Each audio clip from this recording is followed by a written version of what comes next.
the greatest secret which appears in no religious doctrine and is found nowhere in the world's overburdened library of myths and fables, nor receives the slightest mention in any philosopher's system or scientist's speculation, the greatest secret, perhaps the only secret, is that the universe, all of creation, owes its existence to a degenerate little town. And if it were possible to strip away the scenery that surrounds us, to pull up the landscape of every planet, to rip away the skies and shove aside the stars and suns, to tear from ourselves our own flesh and delve deep into our bones, we would find it standing there, eternal, the origin of all things, visible or invisible, the source of everything that is or can be, this degenerate little town. And then we would discover its twisted streets and tilting houses, its decaying ground and rotting sky.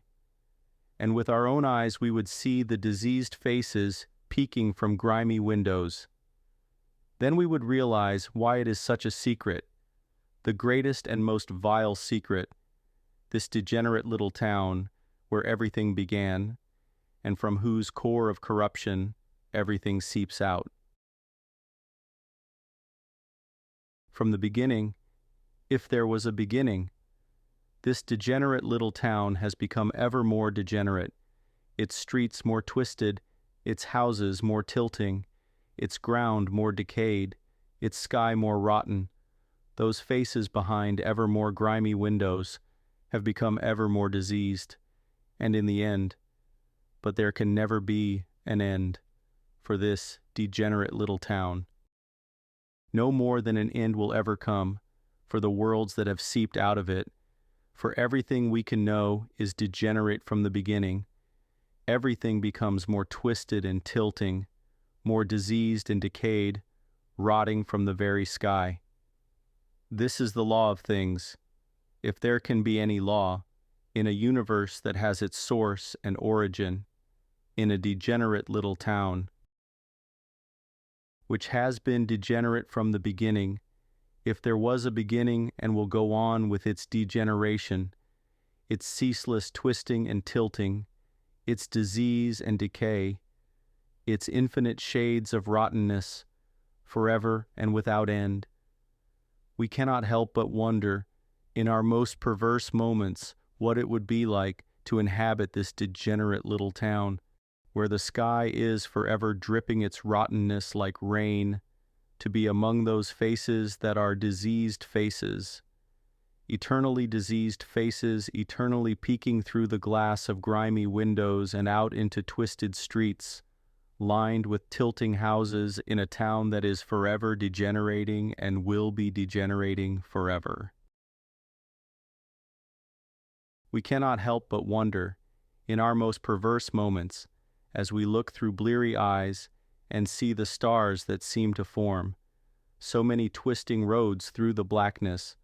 or feel our flesh rotting upon our bones, and yet we can only wonder, we can only whisper or cry out in our dreams, "Oh, where is the way to this degenerate little town?" There are those among us who claim to have seen this degenerate little town. Although they may be unaware of its true nature, there are those who have emerged from some painful ordeal of the body or of the mind, and then begun speaking of how they saw in the distance an outline of crooked houses tilting this way and that, or walked along some twisted street and felt the ground soft with decay beneath their steps, or even glimpsed those diseased faces, their skin rough and pale as plaster, peeking from behind grimy windows. But those who claim to have seen such things always seem to tell a somewhat different story, failing to compose a consistent picture of what they may have seen or imagine they have seen. And so we stare at them suspiciously for a moment, and then start to walk away, leaving them to their lies or their illusions, which of course are the very essence of this degenerate little town. Where is this place, this degenerate little town? What is its name, and who were its creators? Such questions are inevitable, and a matter of course, whenever a world knowledge is attained about anything, never mind the greatest secret, the greatest mystery. Are there seasons in the land of this town? Is there a springtime in which great rains pour down day and night from that rotting sky? Are there sultry summers that lay a heavy stillness upon those twisted streets? And what of its autumn which must be so succulent with all the colors of decay? Do the winters there, in this degenerate little town, pile their weighty snows upon the roofs of those tilting houses? So many question about this secret place, but as long as such questions are asked, and countless answers are offered, the greatest secret will always remain protected, for no questions will ever be asked, no answers will ever be allowed. Concerning those diseased faces that have gazed forever behind the glass of grimy windows. Like every phenomenon that we cannot fully face, this degenerate little town must remain occult in its essence and serve as a limit for such as we care to know about what is beyond the blackness of night, or what is deep in our bones. For like every phenomenon that we have actually come to face, this degenerate little town can only pain us, adding to our lives, a mere surplus of the pains we have known so well throughout the agonized ages of a degenerate creation. But like no other phenomenon that we have ever faced, this degenerate little town under its rotting sky, standing upon decayed ground, a landscape of a pain that is like no other, may be our last hope, the only hope we have of killing all the hopes we have ever had, and murdering every mystery we have ever cherished, so that we may step forth, finally, into that great shining kingdom of which we have always dreamed. It may be quite likely that we are grotesquely mistaken to think there is anything special, anything remarkable at all, about this degenerate little town, far from being the greatest secret, the worst or the finest of all our dreams. It may be quite likely the greatest commonplace, the supreme banality. Consider the possibility who among us has not found themselves beneath a rotting sky, a sky broken and rotting from what has been heaved up to it during every epoch of this earth, this ground that is miles deep with the decay of anything that has ever lived upon it, who has not traveled through twisted streets and under the shadow of houses, even the straightest of which, if our eyes could only see it, is veering toward a tilt. As for diseased faces, they are ever prevailing, to the point of embarrassment, and so much for this civic marvel that is beyond the blackness of night, or resides deep in our bones. Yet if this is the case, as it quite likely may be, what remains for us in a universe where there is nothing special, nothing of any account, let alone the saving miracle of this degenerate little town? It seems entirely natural that should anyone gain full knowledge of this degenerate little town, they would deny the truth of this greatest, most terrible of secrets, and as a consequence, as an act of self-protection, would fabricate some other set of circumstances, a more companionable picture of the way of things. This would explain so many of the deranged idols and beliefs that have arisen in our world. At least we would be able to account for the multitudes of mannequin saviors, as one might view them, their faces smooth and serene, behind display windows, welcoming the faithful who upon their death will enter a department store paradise of the most vague and intangible delights,